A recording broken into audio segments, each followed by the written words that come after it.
Hey guys, welcome back to another week of Techcast. I'm Nine, Four. I'm too. and we got a brand new week for you, full of tech news. Lots of major headlines this week, of course. It's my week, that's why. But Yeah. so much great news are coming out this week, and we should start with the ball rolling. First things first, I just want to remind you guys if you're watching and really enjoying our podcast, don't be afraid to like, subscribe, follow us on our many social And media. share with your friends. Share with Yeah, your friends. share with your friends. We would love to have debates with you and your friends on the podcast as well. So share it 100%. with your friends, If and you're maybe we'll get you on. having an eternal argument with one of your buddies, think he's wrong, let him come over, give us the question. If you maybe we answered in one of our previous podcast topical question debates. You never know. Bring it up. If even if you're wrong, bring them up. Anyway, let's start the story. We got a lot too. Let's start with one that's kind of hits close to home and kind of speaks good news to us. It's Spotify. Now you guys don't know we're also on Spotify, so if you're listening from Spotify, hello, welcome. But it looks like there are some of you guys listening because Spotify has reported some great earnings. Still not enough to make a profit, unfortunately, but great earnings, and they're speaking to their podcast side as a big winner. So apparently, according to Spotify, a quarter of their Spotify users now listen to podcasts. Oh wow.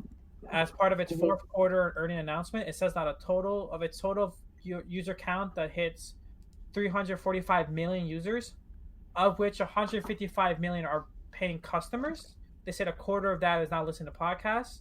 The company says that today it saw 100% year-over-year increase in revenue coming from the podcast studio. That's nuts.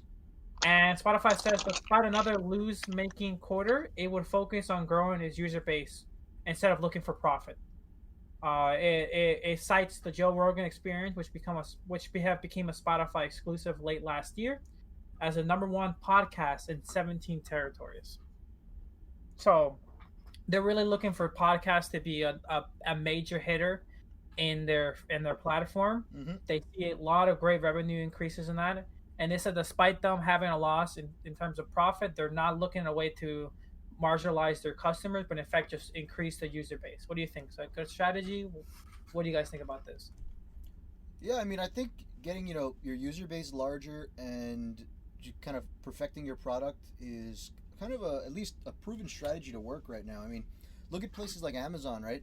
They're one of I think probably the largest corporation maybe in the world at this point, and what did they do? They took a loss for how many years in a row before they started turning a profit? Right? They became the best in distributing goods and services, goods at least, right? So, 100%. I mean, they're proof right there that you can become the best in the world even while you take some time to actually start turning a profit.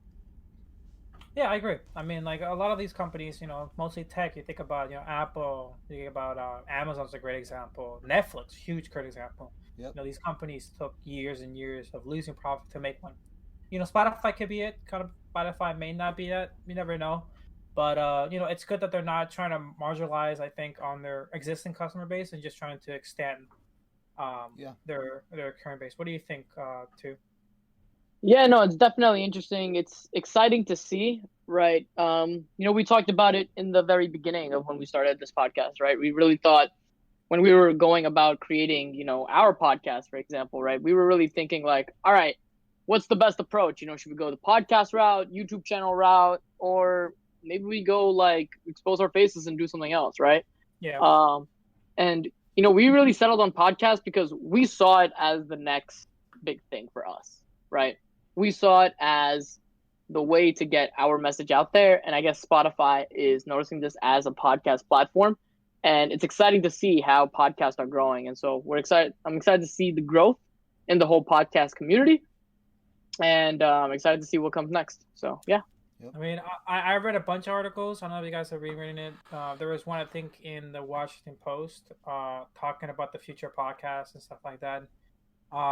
They expect great future potential for podcasts in general.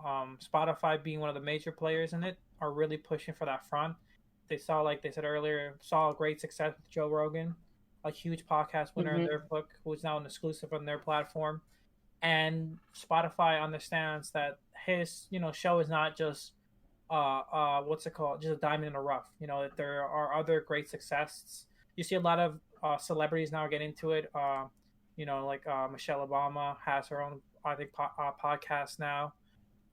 We're talking about other exclusive celebrities also starting their podcasts up. So podcast is becoming a more and more platform. I think more and more people are starting to take interest in. Not to mention with the pandemics that we are in right now, it's just the perfect environment to be like listed on a podcast. Right? So I think Spotify is making some good moves. Mm-hmm. Let's hope it pans out. You know, Sure. especially for us. Especially for us. Yeah, especially for us. And let's move on to another small story. This is another, I think, promising and just an interesting tidbit. But it's about the Empire State Building. Um, Okay. and funny enough, the Empire State Building and other related buildings are now entirely powered by wind. So it's Interesting. for the first time, the skyscraper and 13 other buildings owned by the same company are powered solely by wind power. This is it came from the Empire State Rally Trust, which announced Wednesday that a major purchase of wind power from Green Mountain Energy and Direct Energy, making it the nation's biggest real estate user of entirely reusable energy. The 3-year contract, which started at the beginning of this year, will provide an estimated 300 million kilowatts of hour of electricity for more than 10 million square foot portfolio. That's enough to light up every single home in the United States, New York State for an entire month. So they by expanding their reusable energy commitment to their entire portfolio, ESRT is avoiding production of about 450 million pounds of carbon dioxide, which is the equivalent of removing all New York City taxis on the road for a year. So this is some great news for a renewable community, for the environmental, of course, and stuff like that. And it's just an interesting tidbit to think that the Empire State Building and other famous buildings in the New York City state skyline are now being entirely powered by wind. What do you guys think about that? I think it's dope. You know, I'm always for more green energy being used. I mean, I think that it's never really a bad thing so long as they can do it properly and they're not gonna have any necessarily downsides to it. I can't really think of anything that's going to be totally bad about it, except for maybe there's a handful of concerns in terms of like jobs and making sure that people are transitioned properly into new job opportunities out of other commodities and energy. What's the word I'm thinking of? Energy types, I guess. But I think it's totally cool. Very happy to see it.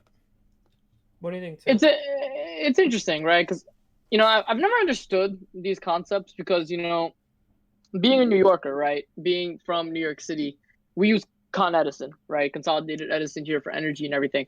So I guess I'm trying to figure out is like how does that really work? Does Con Ed just give them a credit and pull the energy from Green Mountain? Like how does the power grid really shape up at that point is what I'm trying to figure out. Like, good point. From my understanding is like if Con Edison goes green, everyone goes green, right? But like how can just the Empire State Building and those 13 other buildings go green, right? By just pulling energy from other places without having solar panels or something else on top of their buildings themselves. Maybe they got separate lines. They are pretty big. They're big buildings. You're talking about big buildings. They probably, it's a whole portfolio that they're, governing and stuff like that, right? So they're making an exclusive direct contract with these guys, with these renewable energy guys. So it's just a matter that they wanted to make business with renewable energy companies, and these companies are getting their power directly from reusable energy like wind, right? So it's not necessarily a fact that the Empire State Building now has its own turbine energy, but it's just the fact that it's getting its energy directly from wind power, which the company's gathering themselves, and they have a direct portfolio contract with them for. You could probably be right too, right? Like maybe there is just some wind power company they're doing business with, and that company just feeds power back into the power grid in the same amount that they know they use every year, right? So I mean that could be one of the ways that they're doing it. And I mean, would there really be any difference? No. I mean, to me, if that building is powered on a separate line of wind power, or it's plugged into the power grid directly, which is wind power and then also oil and other things, right? So long as that the power that they're using, the amount that they're using specifically is, accounted for by the amount of renewable wind energy getting put into the power grid. At the end of the day, it's the same thing. So I guess it's really not a big deal. Yeah, I so mean, now, see if they do something like that, that makes more sense to me, right? Like, I'm just always a stickler for the details. I always just wonder, like, all right, like I'm New York City, I got Con Ed running through every single house I know of in New York City or building I know of Yep. in New York City, right? So like, how is it really transgression? But to your point, right? If they're logging in like how much energy they consume, and this Green Mountain company is just putting that energy back into the grid through whatever I deal they can do with Con Ed, then I that think makes it's more sense. I think it's exactly that's what's going on. It makes Yeah. sense because the Empire State Building is a build. It's not like an entertainment, complex. It's just a normal office building. It's more of a, if you think about it, a tourist hub. If you think about Yeah. it, right? I'm pretty sure they have, Well, you know, not necessarily. The Empire State Building is a major office building in New York City. yeah, but I mean, like, if you think about it, the usage of power doesn't fluctuate that often. I mean, they probably Yes. have histories of historical data of how often that building Probably uses. changed this year. You know how many computers Probably- are shut down and not used? Probably changes this year. That probably looked better for the energy consumption company because they probably paid more than they had to. Yeah. But either way, it works out for them because, like you said, it's probably just going back to the grid. You know, another big question I have is where are these wind turbines located? Like, they're in New York. How many miles away is this power, right? Think I don't about know how much power loss there might be, transitioning from that grid across from where you could actually fit an ample amount of wind turbines. Where are they going to be? There's no space anywhere near New York. It's got to be. They have to have some other reusable, I think, places within, if it's far within the spots to like make up the difference of power transfer. I wouldn't think that they didn't think of that, but I honestly don't know. I have to really look into the details to see this thing. But anyway, Good concept. let's move on. It's a good concept. Hopefully this is more of an idea of a gateway, Yeah. of the cities start becoming more green and stuff like that. Here's the big thing about green power. It needs to be widely adopted, right? Just directly jumping into it and forcing people to do it, and there need to be benefits. You need to have people adopt it and start using it, and jobs be created, right? I don't necessarily like the idea of just right now, completely do everything, stop using oil, right? Like that to me, that's not a solution, right? You need to transition to it.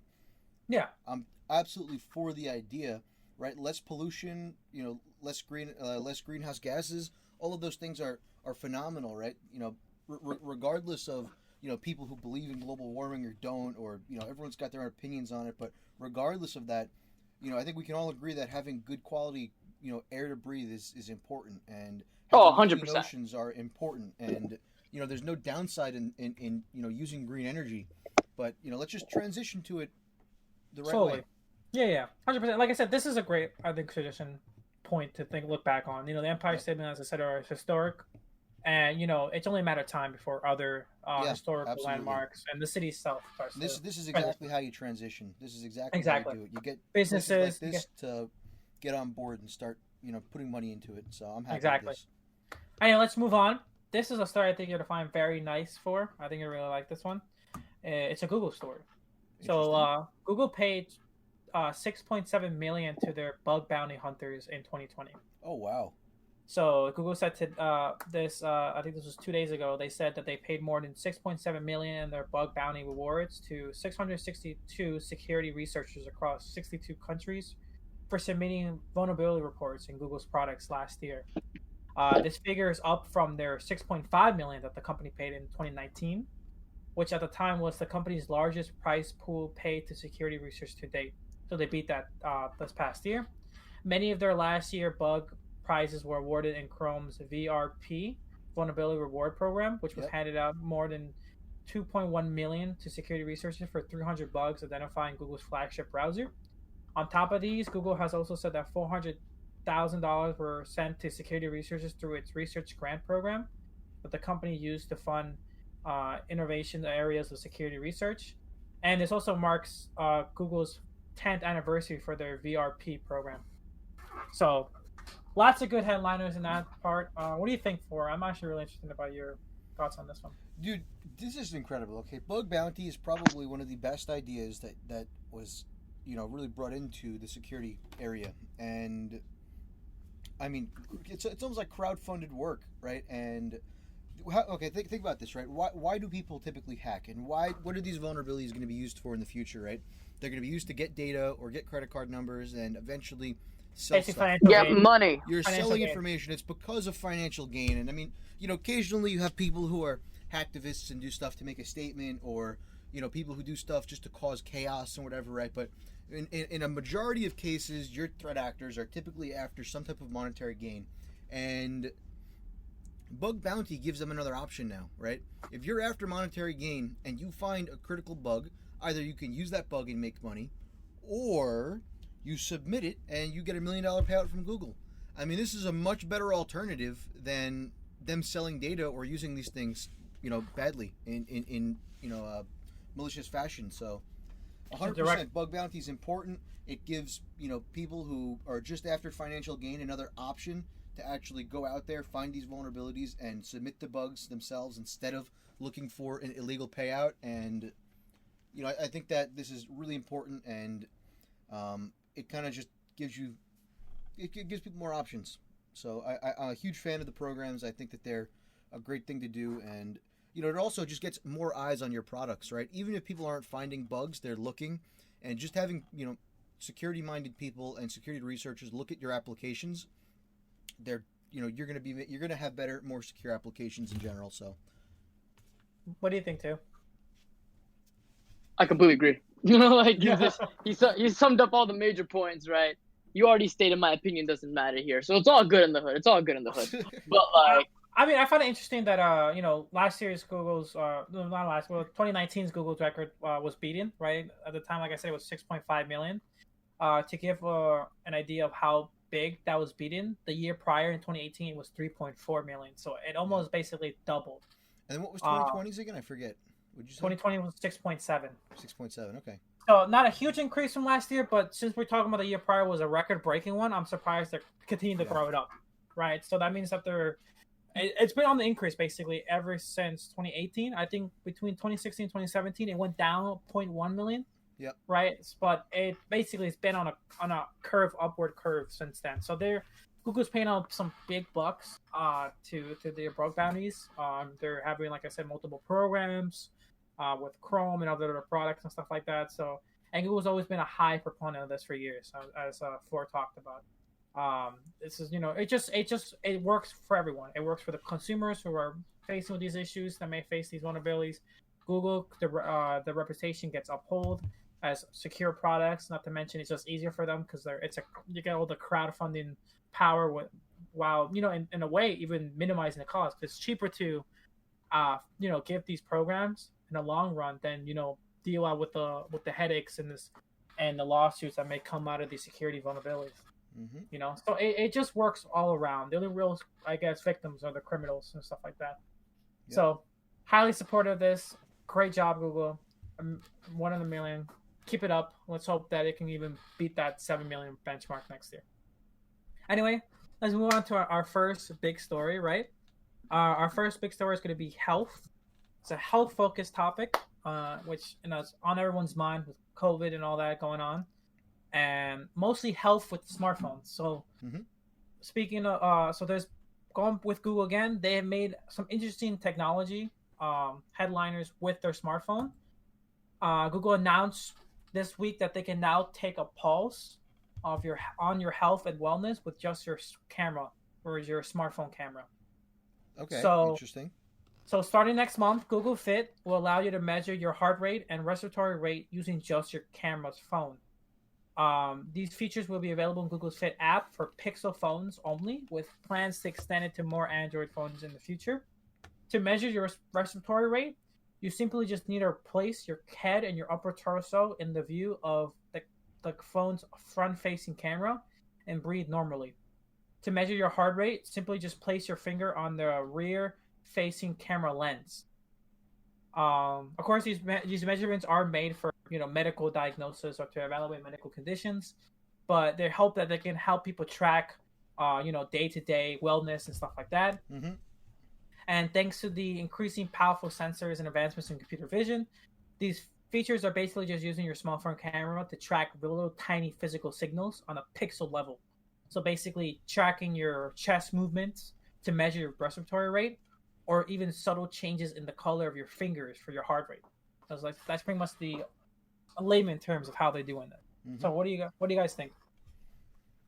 I think it's cool, right? That's a pretty big thing to be able to do. I mean, usually you used to need like a either an actual heart rate tracker or, in the case of smartwatches, right, and fitness bands or whatever, those are it also. And I mean, not everyone has access to those things, or not everyone even has one, but people are still very, fitness conscious all over the place. So being able to track your heart rate and maybe just kind of track it and trend it over time from nothing but your pure phone by itself, I mean, I think that's pretty neat. I'm curious how they do it. If I had to guess, they must use some type of they must look at slight, I guess pulses, coming when you're running or doing something, your body is constantly moving a little bit, you can feel it.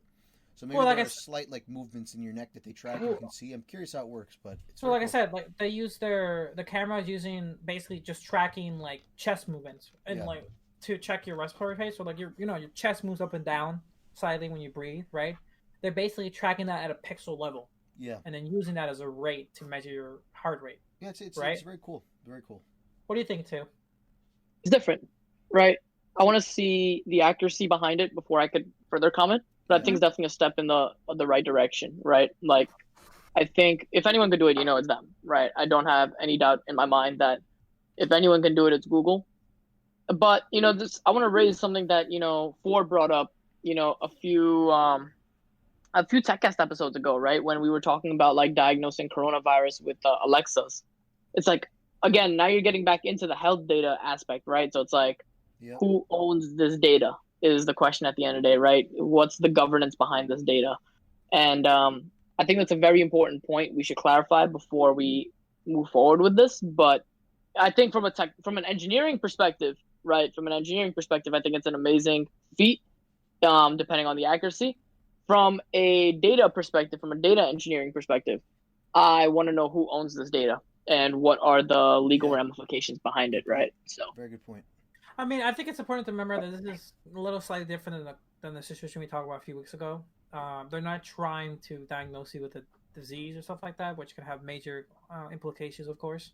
But it's still health data that can affect your health insurance claims, right? Of course, but they have the warning that this is not for medical diagnosis. This is not an exact medical analysis, right?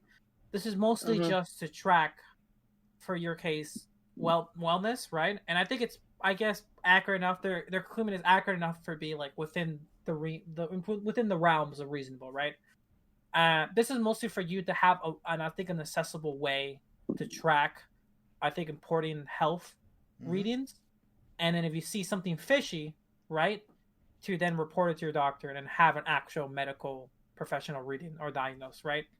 I think this is about having these readings accessible to people without having an extra cost of buying an extra sensor, right? I think once you start getting into the realm of diagnosing and stuff like that, or proclaiming it as something accurately as medical, stuff like that, I think it goes back to what you said too, and that become a huge ramification. About the data, I would also agree with you there, especially since I don't think Google talked about how this data is secure. I assume it's kind of secured on your phone, right? But if it's it's a great assumption you're making there, though, from Google. It's a great assumption I am making, Google. This was Apple. I'd probably more secure about that, but this is Google we're talking about, so I don't know. But they haven't said anything. This is next month. I hope so that this is just data that's kept on your phone and not shared on their servers. I don't see a reason why it should be shared on their servers. But again, this is Google we're talking about. Oh, I mean, you want to be able to track your fitness across multiple devices and blah, blah, blah, blah, blah. That's probably why they would... I don't know. Pinpoint location, see what health you're in, and then shoot you if you're about to die, They give you that offer? Oh, man, how do I sign up? That's probably a Google Fitness beta feature. Anyway, let's move on. This one's Apple, right? This is Apple's headliner news when it came to health this week, and it's something I actually been looking for a while. I think this is something I've been proclaiming to both of you guys that Apple should have been on the bandwagon for a while. Apple has now uncovered a new feature on the new beta version that lets you unlock your iPhone with your Apple Watch while you're wearing a mask. So anyone who has an iPhone X or related knows the struggle of trying to unlock your phone with Face ID and realizing you're wearing a mask and it's not going to work. And then you have to shamefully put in your passcode. Or take off your mask, which is annoying. Or take off, which in some cases you can't. Yeah. So... Why not? What's going on? You're at the grocery store and you're going to die. So Google finally has having a feature for us. Again, sadly, this only works for users who have an Apple Watch.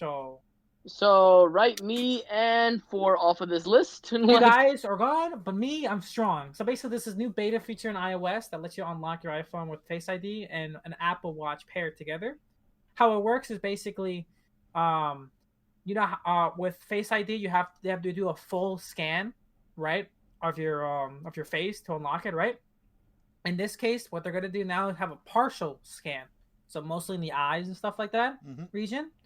And then to fully verify the change, you have to use your Apple Watch to, basically confirm that you want to unlock the phone. Yep. If you have an Apple Watch, for anyone out there who has an Apple Watch and has a MacBook, this setup is very similar to how you can unlock your your MacBook with your Apple Watch too. Basically, you open up your MacBook, and if you have an Apple Watch nearby, it lets you unlock it if you have that feature enabled, and it gives you a haptic feedback that you're unlocking it. So it's the same way. Again, of course, this is only using for unlocking your phone, so you can use this setup to authenticate any Apple products or Apple Store stuff. This is only simply to unlock the phone, right? So any other of those require additional authentication, of course. But this is still in a beta. So if you have the new beta version of iOS right now, you can actually try this feature right now. If not, this hasn't been in a full release, which is probably why they're trying to test it out. But what do you guys think? One question. Mm-hmm. Which Apple Watch versions does it work on? I assume the latest ones. So you're talking about Apple Watch Series 6, 5, 4, probably even 3. So not yours. Okay, so you're off this list also. Perfect. Like, just check. What do you mean? I'm on the list. What do you mean? Don't you have a 3? I have a 5. Oh, never mind. Idiot. I'm on the list. I'm definitely on the top of the list. Okay, you guys are off the list. All right, I told them to make sure you guys are not on the list. But I mean, what do you guys think about this? Do you think this is the right route? I still think they need a true Touch ID button on the next iPhone. I mean, I think it's great, and I think it's definitely useful for like your phone and stuff like that and everything. Yeah. I don't know. It's just, it's funny. It's funny that you bring this up today because I literally saw a video today, right, on how you can actually use your voice to actually open your iPhone, right, by putting in a shortcut using accessibility settings. So it really makes me wonder. It's like, well, if we could just do that, like, why do we need this? But I understand security concerns around using your watch over your voice command because anyone can literally go, "Hey Siri," and all of a sudden something happens, right? Someone can literally take our voice right now, saying as we doing this podcast, and just play it over our phones. Yeah, exactly. Yeah, like you guys have done multiple times with me. It's fun. So I think it's definitely a step in the right direction. I think it's long overdue, right? Yeah.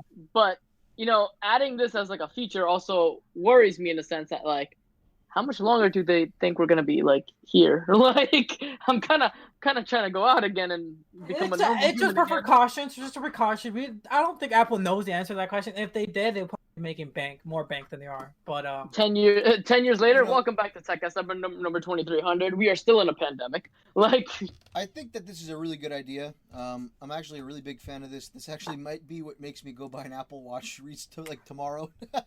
Like I'm saying, like this is win-win. I think Apple Watch buys an Apple Watch, pandemic ends the next day, everything works out. I hate it when I have my mask on and I cannot open my Face ID. It is so it's a struggle. It's so annoying. It's definitely a first world problem, especially for people out there who don't even have. Yeah, I just type my passcode in, or I just don't even touch my phone when I'm out. I acknowledge this. I acknowledge this as a first world problem, but if anyone who out there who have this situation, you understand the frustration. And it is. Hold up, real quick. Do you know if this will work for like apps that use Face ID? So like, let's say you have like WhatsApp and you require Face ID for WhatsApp to log in. Can you still use that? Yes, I believe so. Yeah, they only said Apple Pay stuff, so stuff you purchase yourself. I'm in it. I'm.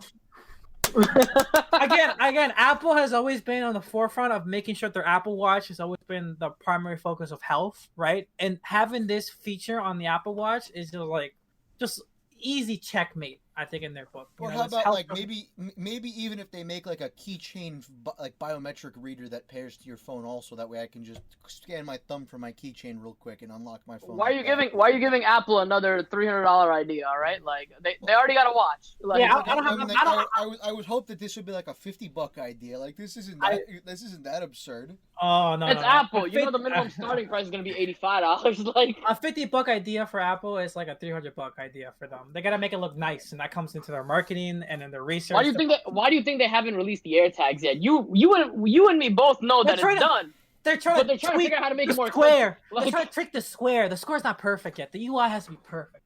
They're just trying to figure out how to make it more expensive. We reduce the materials needed in this Air Square by about. We're gonna use the exotic. We save $30 million over the course of 10 years. Damn. It has to be made by bamboo wood only for the single thread that it has. Anyway, let's move on. We have a lot of stories. We're going with our next major big story, and it's Amazon. It's all Amazon. All right. So let's try to get these rapid fire. Right. Next one. Amazon has announced their. You gave us the same story. Oh. Well, Amazon has announced their new headquarters. I don't know if you saw for their Virginia headquarters, right? It's this eye-catching Helix office tower, right? So they revealed this Tuesday that for the next part of their headquarters development in Virginia, they're doing this 350-foot Helix-shaped office tower that can be climbed from the outside like a mountain hike. It's going to be the centerpiece that features other 22-story office buildings. They said that the nature beauty of the double helix can be seen throughout the world, and they wanted to incorporate that into their own kind of office space. They hope to begin work next year with the projected completion date of 2025.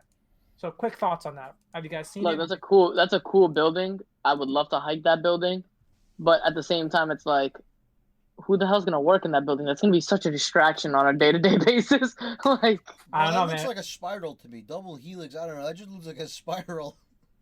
A lot of people are comparing it to the poop emoji. That's what I keep seeing on Twitter. Oh God. I see it.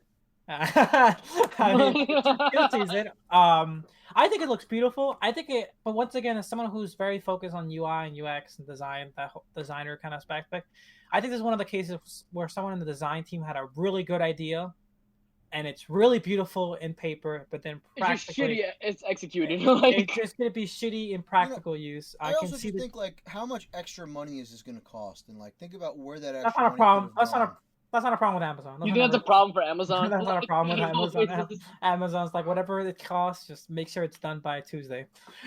That's pretty much what's going to be. Let's move on. That's not a big story. Let's go to our actual big story. And I pasted again. Yep. But the real big story, I still pasting it again. Oh, did you guys know that Amazon is doing a double helix office? Oh wow. Whoa, no idea. Thor, thanks for that update. It was a fantastic update. Shut up! Okay, the real big story is our boy Jeff is stepping down as Amazon CEO. So he's transitioning to an executive chair role, right? Jeff Bezos has announced that he's stepping down as CEO. He will move into a new role with a title made for him, and they're keeping it in a position where he can focus on innovation at Amazon and hands off for the top job to a trusted departure.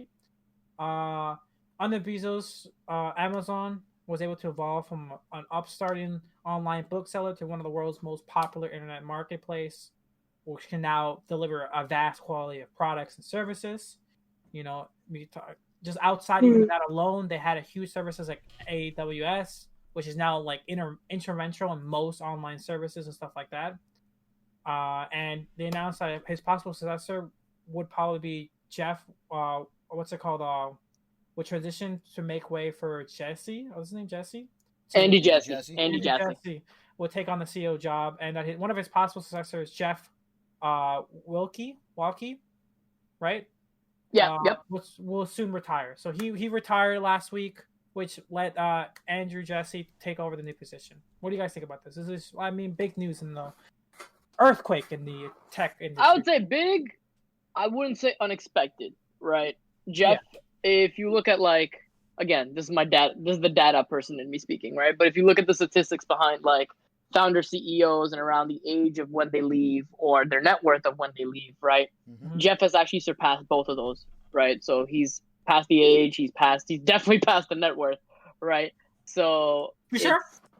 Yeah, a little bit, just a little bit, right? Okay, I don't know about that, but I heard my boy Elon Musk passed his. And he has a lot of other passions right now, right? Jeff doesn't want to focus on Amazon. Jeff wants to go focus on, beating Elon to Mars and like doing a bunch of other stuff, right? So it's gonna be interesting seeing the two world's billionaires now literally duke it out for who can get to Mars faster. I think Jeff has a little bit of an advantage with all the Amazon knowledge he brings, but it's going to be interesting to see how it all plays out. I think, Jeff is really, I think Jeff just wants to retire, wants to move on, and he's built Amazon to this behemoth that even for the next 50 years, they could do every single possible thing wrong, and this company will still figure out a way to make $1 billion, right? Yeah. So I don't have any fear of Amazon being another success story after this, and so we'll just wait and see how it plays out, Yep. But I can't say it was unexpected, but I can also say that it's going to be an interesting change of pace for Amazon. It's going to be a new leadership, new focus, and you have to remember Andy Jassy comes from the AWS side of the business, right? So he's more technical, more engineering focused. He's not like Jeff, who was an operations expert, right? Mm-hmm. He's more engineering focused. So I can't wait to see fair, Amazon has kind of already figured out their operational stuff. So I mean, it'd be kind of really interesting to see them focus more on the engineering aspect perspective now, right? I mean, you've got these stuff like drones coming in now, and there's a lot of engineering capabilities in even to kind of like intertwine and use together with your operational stuff. So maybe that's an opportunity for them to really put that. Glad you guys are already thinking about the next possible thing this guy is going to bring up, because already headliners have brought in what his possible moves are going to be, and that's what the next story is actually. So Amazon's next CEO said he's committed on making video games. Okay. For Amazon's one of Amazon's stepping stones into the future. So, he's going to be named the new CEO soon. He says he reaffirms his commitment to making video games. Jesse expressed his support for Mike Frazny, the head of Amazon's gaming studio and a subject of Bloomberg's profile last week, examining the troubles that the company has faced in gaming. He says, as he claims, some businesses take off in the first years, others take many years, wrote Jesse, circling the heads of Amazon's cloud division and Frazny's boss. He has a pledge of support from Jesse, taking on the added importance that Amazon has to said that he will succeed as Jeff Bezos as the CEO. The company's entry into video games was back in 2012, which was actually originally created by Bezos, actually, as the three people who worked with him has said. But on the other front, Google has also shut down their in-game development studio, if you guys didn't know, this past Monday. Stadia? Yes. So not Stadia exactly. So Stadia is still a feature, but Google had their own in-house gaming video game developer studio that will make games exclusive for Stadia. They shut that down. So, oh wow! So it seems like these two behemoths of tech are moving in different opposing views. Google's going away from a hands-on on video games, while it looks like Apple's next CEO is committed and adding his pledge of support to Amazon's gaming studios and for more importance. So what do you guys think about this? The more the merrier. Let's get more video games. I think Amazon's going to be a behemoth in this. I think Amazon's next, iteration is going to be media, right? You've already seen it with the Amazon original TV shows, the Amazon original movies. Hell, some of the biggest cinematic cities in the world, like Bollywood, for example, in India, have all transitioned mostly towards Amazon, right? So it's like, I see Amazon becoming the next big media behemoth, right? I'm not going to raise the antitrust concerns that are going to come along with this, right? But it's going to be interesting to see how the video game aspect plays out as well, too. And so it should be fun to see. Well, I would say that Google has had little success so far in the gaming world. If you guys didn't know, last week they said that they have already spent $500 million on their video game division, and they haven't have a single game to show for it. So their only game that they released was Crucible, which came out last year, and it was such a failure that they pulled it off from all the stores a week later, and it lost 90% of its launch player base in like a matter of hours. Oh. And their MMO that they released next year, slated for next year, but it got delayed. So, Amazon's on a total loss, but it spent $500 million so far, and it doesn't have a single game to show for it. Here's another thing, right? I find that a lot of the big games that have been out and are coming out aren't doing as well as some of your smaller, more indie games recently, right? Like, just think about every game that has been popular and like really popular in the mainstream in the recent years, right? Mm-hmm. You've got Among Us, right? You've got like PUBG. Fall Guy. You've got Fortnite, Fall Guy. All of these games come out of indie publishers or rather smaller publishers that not everyone's had experiences with before, right? Even think about like the number one game in history, Minecraft, right now. That came out of a nothing, right? Mojang was who? Who heard Mojang before Minecraft? Nobody. Well, they weren't really a company before then. We're at a point in time. We're at a point in time where big company games just aren't doing as well as they used to, right? I mean, you have a lot of smaller developers who are kind of running circles around them in the recent news. I think it comes more of a passion and an overestimated budget when it comes to these big guys. They tend to really like bring everything down to its simple factors and trying to like nickel and dime their consumers. Think of like EA and those guys, trying to really microtransaction everything. Well, these smaller teams, because they have such an easier entryway, especially Among Us, which is actually a free game, right? They could tend to blow up more because there's less entryway. Mm-hmm. Anyway, I hope the best for Amazon, right? Going into the video game development, I always love seeing more competition there and unique flavor and taste and in terms of cost, Amazon has all the money in the world. So in that front, I know they have no problems. So let's see how they make do. And then last third thing, I want to end off on a really funny story, like I always do. And I found a great story for this one. Oh, God. So we all know our boy Flash died in the last couple weeks at Adobe Flash. Yeah. Oh. Feast. But it seems like even after his wake, there are still people trying desperately to hold on to him. And one of those guys is South Africa. Of course it is. So South Africa's revenue service ran into a big problem this month when Adobe Flash stopped working on January 12th, 2021. Oh no. The agency still hasn't migrated all of its e-filing forms from Flash to HTML and JavaScript. So, to fix the issue, they decided to release their own custom browser with a working Flash plugin, pre-installed and enabled. That was their solution to this little problem. So as of today, the majority of their online filing systems have migrated to HTML5, but there were still a few lingering and tough holdouts that had no HTML versions in sight.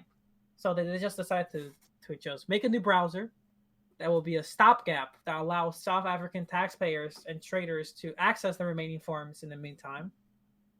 It's only available right now for Windows PC, so anyone who wants to use a Mac or Linux to file their returns, or they're going to have to find either buy a Windows PC or paper returns. It is paper returns. It is. That's pretty much the only way. Basically how this browser works, it seems to be built from Chromium version 85, which was released back in September. A South African citizen and self-described guy named Hacker Coder Guy dug into their browser release and discovered that the Chromium version it was on. He also discovered a file called security-report.bat, which was bundled into their installation directory, which executed batch. It's a batch file that installs and runs Electron Negativity, a micro-config security problem discovery tool for Electron against the browser. As he noted, it's great that the officers were at least thinking about security, but the actual report that it generates is pretty grim. It reports that it has 32 feet issues with the code. Much of it has a security of medium or high, and as well as the likelihood of firm or even certain. So, the browser isn't very secure.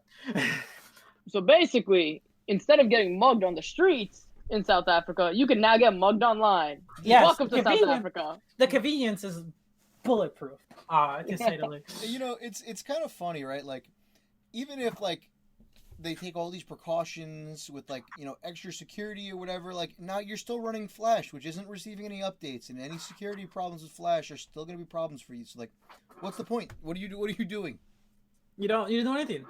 This is just a couple of guys. This is pretty much the government again. So I mean, slow to the party. Really, just change the way you handle those forms. It's not hard. They're forms. Make a new page. This is HTML 101. Apparently, it was hard enough that they had to make a whole new. That's difficult with the last. Apparently, the last lingering forms were too difficult to migrate. That's pretty much why. HTML 101. You can hand that to a. They couldn't do it. Grade student and have them. They couldn't do it for. They couldn't do it. Okay, it was too hard for them. It's not that they couldn't do it. They couldn't afford it. Like, let's be. Made a new browser. I see. Okay, right. So then we just make new browser. Okay, good. All right, yeah, it's cheaper. Good. It's cheaper. Trust me, it's cheaper. I know it from experience. But all you gotta do is just fork Chromium on GitHub, and you're good to go. That's it, man. It works. It works. If it works, then it works. That's all I have to say. I have to say the funniest. To finish up, I have to say the way I found this story was also pretty funny. I was on a Reddit thread, and I forgot what the topic was. Yeah, of course you did. It was something about Flash, and then someone just said, "Well, why don't you just make your own browser?" And then someone's like, "That would be so hard." And then someone's like, South Africa did it, and then linked the story. And that's pretty much how I discovered the story. So it was a great way to find the story. I wish I found more of my news headliners this way, with a kind of Reddit comment thread. But yeah, that's pretty much the end this tech week. It's been a huge mountain of information from Jeff Bezos stepping down to the more important story, South Africa making their own browser. Yep. So... thanks guys for listening to another fantastic week of Techcast. I hope you guys are all doing well and safe out there. Please don't forget to follow us and subscribe to us on our social media platforms. Please give us a like, reply to our things. Let us know. I know many of you guys have burning questions, so give them to us. And please, if you're in South Africa, uninstall that browser once you complete your taxes. Thank you. Just file your taxes for paper. You really still want them to complete their taxes on that browser? Bro, I don't want them to get arrested. Come on. No, you gotta fill out your taxes and then uninstall it. Get it out of here. Or just file it by paper. I file it by paper. Or find a way to find a working Flash. I don't know. Just figure out something. I envy you guys to have this problem, but figure it out. But anyway, this has been Techcast number, I think, 24? 25, I think. Yeah, 25. Mid-20s. Right. Mid-20s. We're in the 20s. We're in the 20s. We tend to lose count. 25. Techcast 25. We'll see you at 26. Remember to go check us out at the 429 Podcast on all major social media sites, and we will talk to you next week. Bye, guys. Bye, guys.